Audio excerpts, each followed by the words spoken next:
Fala, peregrino! Seja muito bem-vindo aqui ao canal Fatos Maçônicos. Nesse vídeo de hoje, nós vamos falar de templários. Uma pergunta do peregrino aqui, quem são esses templários novos, né?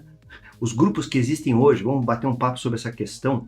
Uma questão que me chama muita atenção desde que eu entrei na maçonaria, obviamente, né? Então vamos falar sobre esse assunto que é bacana para você entender de fato o que é real, o que é falso, sabe? Se vale a pena, não vale a pena. Tem grupos que são maçônicos, tem grupos de fora da maçonaria, então vamos entender isso daí você tire suas conclusões. Eu me chamo Luiz Miller, sou mestre maçom e faço parte da Ordem Maçônica Universal.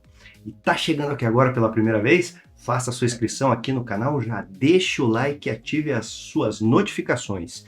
Eu queria chamar a atenção de você, que é uma pessoa que me segue aqui no canal Fatos Maçônicos, que o canal Fatos Maçônicos está aliado ao movimento Por um Bem Maior.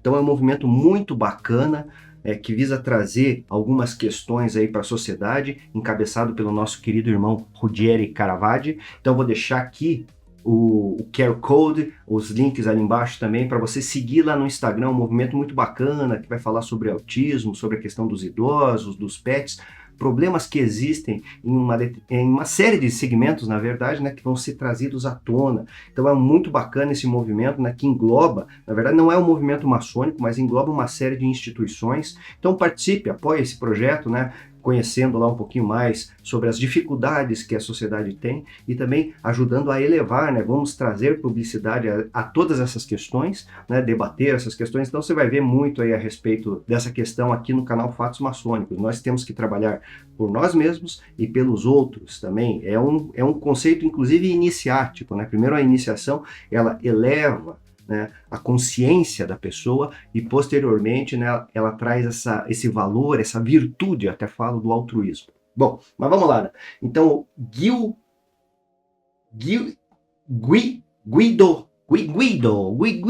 italiano, Guido, gosta de ver seus vídeos, obrigado, valeu.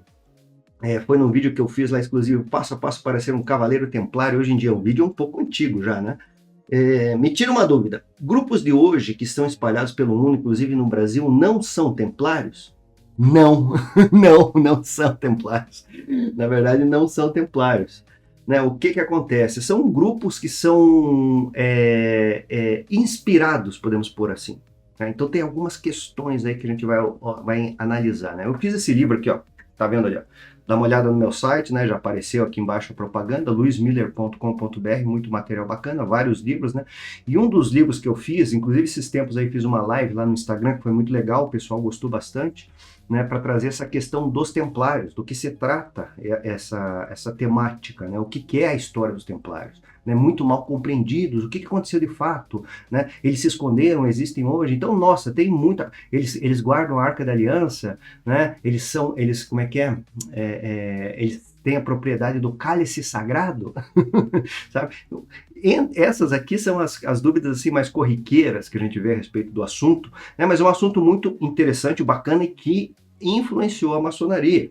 Então, grosso modo falando, essa questão dos templários, só para entender, né, o que acontece? Nós temos a Idade Média. Primeira questão, tá? Eu vou contextualizar. Primeira questão, nós temos o período da Idade Média, 476 a 1455, mais ou menos. Né? Então é um período, é uma data mais ou menos fixa, né? Nós temos essas datas por quê? Porque a queda do Império Romano do Ocidente e a queda do Império Romano do Oriente, né? Constantinopla. Primeiro caiu Roma aqui no Ocidente, o Império ainda continuou, né? E depois caiu Constantinopla, daí nós temos essa passagem de eras. Então é um marco, né? Mas isso daí não é uma data fixa, não tem um dia fixo, é um movimento que acabou acontecendo, né? E que nem, por exemplo, a Revolução Francesa, né? Só para você entender, um troço mais próximo da gente aqui.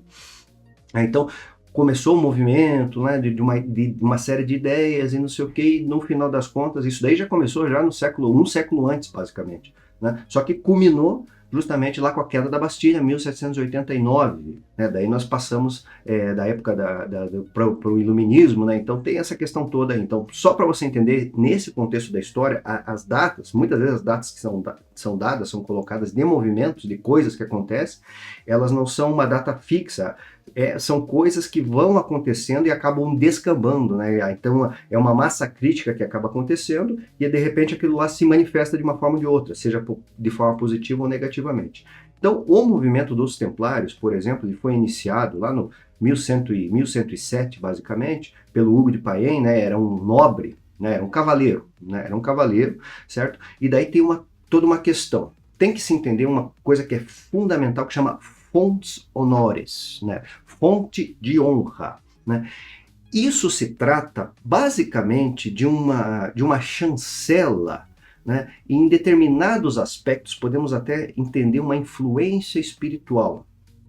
Traduzindo a questão, por exemplo, quem tem a fonte de honra? O rei. O que é um rei? Imagine a monarquia antiga, né? Até o rei Charles, o rei Carlos lá da Inglaterra, né? A gente chama Charles. Então nós temos o rei Charles, certo? Lá na Inglaterra. O papel da monarquia, assim, na pureza da palavra. O rei, o monarca, ele, entre outras coisas, antigamente, principalmente, ele era um chefe de governo, um chefe de estado, e também era um pontífice entre o céu e a terra. Se você pegar anteriormente, né, a história do papado lá de Roma, por exemplo, quando se criou o Estado do Vaticano, o que acontecia?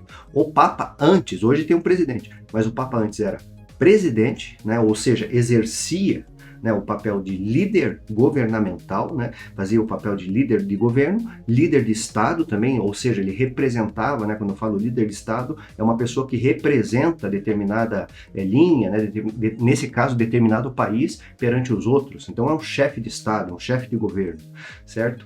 Que nós vemos isso aí muito na questão hoje do parlamentarismo, né? Nós temos o chefe do governo, que é um primeiro-ministro, né? Daí nós temos o chefe de Estado, que é por exemplo, o rei Charles, lá na Inglaterra. Funciona basicamente isso, tem que se entender essa questão. E na questão, por exemplo, do Papa, antigamente, né? Antigamente não, hoje ele é um líder religioso. Então ele agrega 3 valores que são fundamentais: chefe de governo, chefe de Estado e líder religioso. Nessa questão de líder religioso, ele é o primeiro da escala. Né? Se a gente entender aqui, essa aí é a nossa mania, na verdade, eu acho uma outra coisa que é um barato, né? Da gente departamentalizar as coisas. Então a gente vai pondo em graus, né? E lá na Igreja Católica também existem graus, né? Estou usando como exemplo, mas a monarquia funciona da mesma forma. E claro, né, como um líder religioso de uma corrente é muito mais forte do que o monarca. Mas o monarca também ele representa o pontífice, quem faz a ponte entre o sagrado e o manifesto, aqui o material. Né? O profano e o sagrado, quem faz a ponte é o rei, é o monarca, é o imperador, ele tem esse contexto.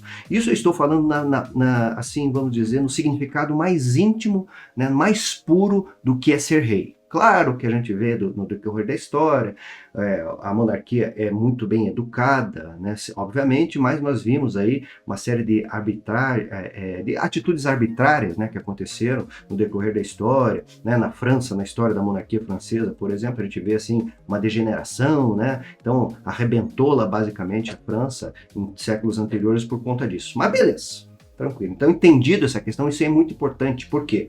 Porque os cavaleiros templários são oriundos justamente de uma fonte de honra, foram consagrados oficialmente como Estado, ou seja, no contexto material da coisa, mas também receberam uma consagração. Né? E acabaram também. Então, o que aconteceu? Essa fonte de honra foi tirada deles, lá em 1328, se eu não me engano, com a bula Vox in Excelso, certo? Então tá tudo detalhado lá no meu livro, Cavaleiros Templários de A a Z, certo? Então isso daí tá tudo bem detalhado, né? Você quer saber por menoridades, o que aconteceu, e daí o que houve no final das contas? Esses caras deixaram de existir, os bens dele foram, assim, separados, né, por várias organizações, a igreja reintegrou os bens deles, pegaram o dinheiro, eles tinham determinado dinheiro, tinham cemitérios, tinham muitos castelos, comandarias, comandos templários, igrejas, então tudo isso aí foi tomado de novo para a igreja, ou em determinado ponto foi feito um acordo lá em Portugal e Espanha, e foi dividido entre a monarquia presente lá. E muitos entraram para outras ordens ou viraram milicianos, esse é o resumaço da questão, certo? Mas a ordem oficialmente foi exterminada. Né, e até foi tirada essa questão. Daí tem as lendas, né, que a gente vê, né, que muitos se esconderam na Escócia, né, então tem, até no livro eu conto essa história, né, que teve uma manifestação de alguns ex-templários, vamos por assim, que queriam reviver esses ideais templários que de fato são muito bons, é a proteção, é a lealdade, é a honra, a justiça, a proteção à igreja, certo? São valores da Idade Média, dessa ordem de cavalaria, né? Entre outras. E se tem a lenda aí que eles estavam escondidos na Escócia, né? Mas e daí começaram a fazer uma espécie de um levante, né? Para querer reerguer a ordem templária em si mesmo. No final das contas, eles não fizeram nada, acabou. Né? Daí nós vemos aí no decorrer da história, você veja, 1300 e pouquinho, né? 1350 aconteceu esse fato que eu falei para você. Né? Daí você vê o ressurgimento dos valores, a Idade Média tinha acabado, lá na maçonaria, né? Que foi o Chevalier Ramsay que proferiu um discurso, né? Que trazia esses valores, né? Falando, o discurso do Ramsay é um discurso que foi feito em 1736, né? Que era entregue para os aprendizes, né? O pessoal que entrava na maçonaria para saber do que se tratava, que contava a história, na verdade, né, da maçonaria com relação à sua herança espiritual, né? Então a maçonaria não é uma instituição, né, que ela é puramente material, né? Ela tem uma raiz, assim, vamos pôr assim, um espírito, ela comunga de um espírito, né, muito antigo, uma busca de conhecimento clássico. Entre esses conhecimentos, né, entre esses valores e virtudes que são tocados nesse discurso, estão lá os valores das ordens de cavalaria, dos cruzados, ele falou dos cruzados, né? E essa temática chamou muito a atenção e posteriormente aí nós tivemos uma coisa que chama síntese escocesa, onde surgiram uma série de graus templários. Nós também temos aí algumas manifestações, como o sistema da estrita observância templária, que é um sistema que hoje em dia ele é identificado como sistema do rito escocês retificado, então traz esses valores, né? Você veja, aprendiz no rito escocês retificado hoje, né? Aprendiz, companheiro e mestre, mestre escocês de Santo aprendiz, companheiro e mestre escocês de Santo André, noviço, escudeiro e cavaleiro beneficente da Cidade Santa.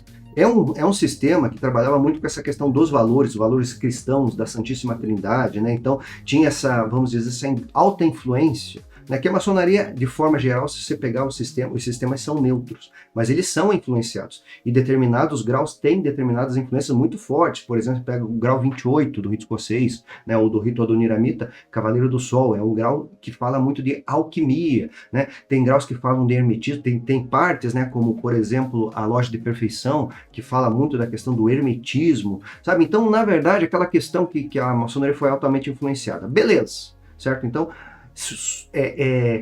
surgiram graus maçônicos inspirados nos templários, mas não são os mesmos dos templários, e posteriormente surgiram os priorados dentro da maçonaria. Então foi em 1779, lá na Irlanda, certo?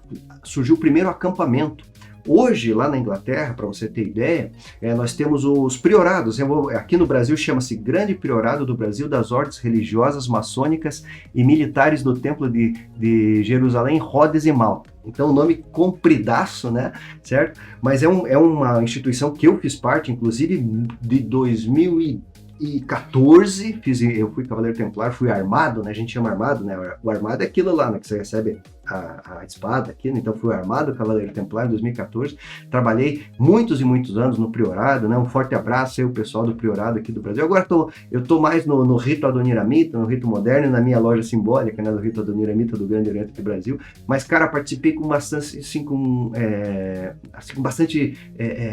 queria entender, né? Gostava muito da temática templar, chamava muita atenção, então fiz parte durante muitos anos, conheço o sistema com profundidade, tenho outros graus templários, tenho os graus em escala templários também, então é uma coisa assim que é muito bacana, né? Então isso daí é na jurisdição da maçonaria. Então vamos entender do começo. Nós tivemos os originais, que terminaram, daí surgiu, né, no seio da maçonaria, esses templários, vamos dizer, inspirados, mas dentro da jurisdição da maçonaria, certo? Que são organizações, são graus que buscam trazer os valores dos templários, buscam trazer também a questão de não se perder essas tradições templárias. Então é muito interessante, né? Então busca aquela herança espiritual, certo?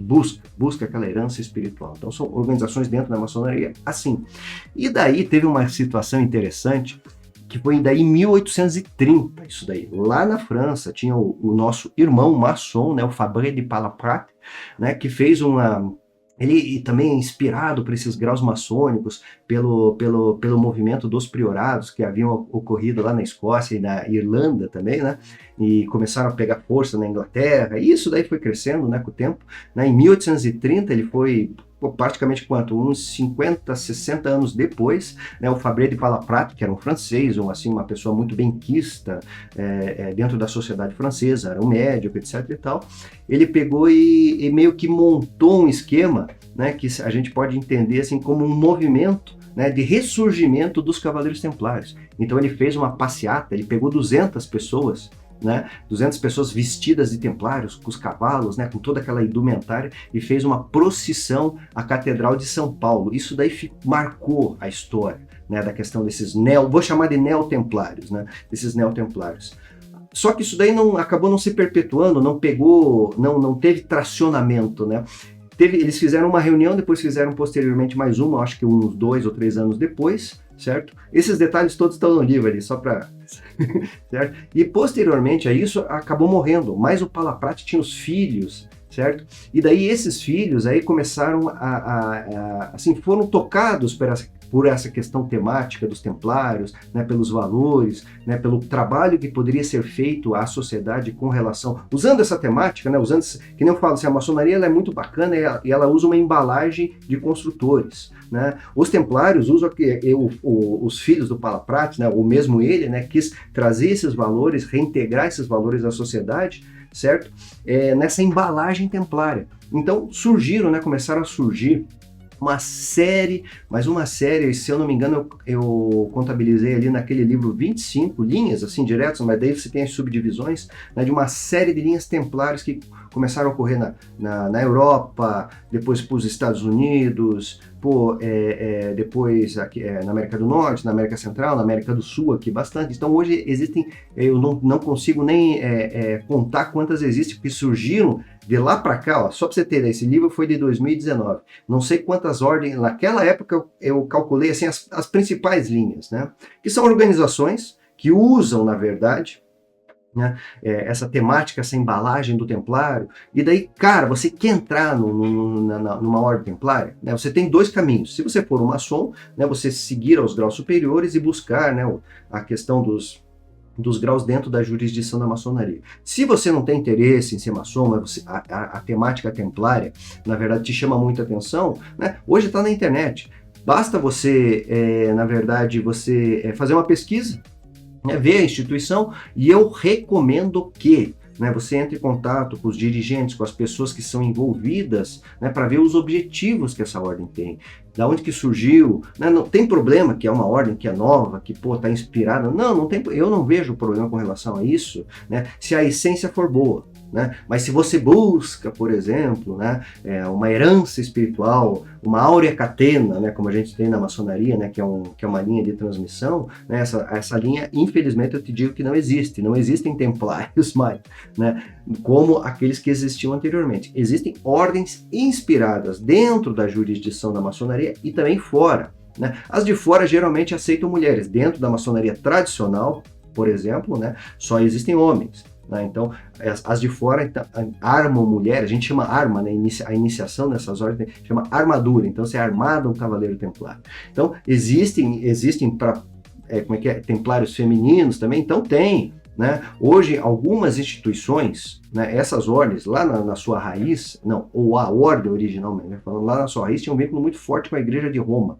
Hoje, eu vejo por aí, andando pela internet, viajando, né, buscando pela internet, eu vejo que muitas organizações dessas, que são organizações geralmente de caridade, né, que buscam esses ideais, como eu falei, na verdade, tem um vínculo assim, muito próximo com as igrejas, né? Então tem feito missas, participado disso daí, até os templários do priorado, aqui no Brasil também, nós temos algumas missas templárias, né? Nós temos o dia da missa templária, lá no norte do país o pessoal acaba fazendo, então é muito bacana. Pois é, então é isso, cara. Ó, me tira uma dúvida, o grupo que estão hoje espalhados no mundo inteiro não são templários? Então, guardadas as devidas proporções, sim. Grupos inspirados nos valores e ideais templários, sim. Templários originais, não existe, como dizia o Padre Quevedo. Beleza? Nesse vídeo de hoje eu vou ficando por aqui. Quer saber mais sobre essa questão de templários? Está aqui, ó. Cavaleiros Templários de A a Z. Não perca, né? Conheça esse livro muito bacana aqui, ó. Ó, quem foram os templários, as lendas, os símbolos, o Bafomé, o grau, pô, não falei do grau, né? Então, essa questão, por exemplo, do Bafomé, do grau, Arca da Aliança, tá aqui tudo detalhado, né? Mas vem de lendas, né? E aqui elas são detalhadas, né? Como que surgiu a história do grau é muito mais moderna do que você pode imaginar, né? Não é da época dos templários. Então, confira isso daqui, certo? Até o nosso próximo encontro e um fortíssimo e grande abraço. Você sabe bem disso. Para tudo é necessário planejamento. Já pensou em fazer um planejamento financeiro? Ninguém melhor do que uma pessoa tecnicamente habilitada para isso. Por isso que eu tenho uma parceria com a Palladio Investimentos e Recursos Financeiros. Consulte um dos nossos especialistas. Ele vai lhe apresentar um plano concreto de planejamento e investimento que realmente pode mudar a sua vida, através do consórcio imobiliário de altos bens e serviços. E se você não pensou nesse assunto ainda, faça uma consulta. Você vai ver que vale muito a pena. Use o código 7777 no WhatsApp aqui embaixo. Palladio Investimentos e Recursos Financeiros. Um negócio de irmão para irmão.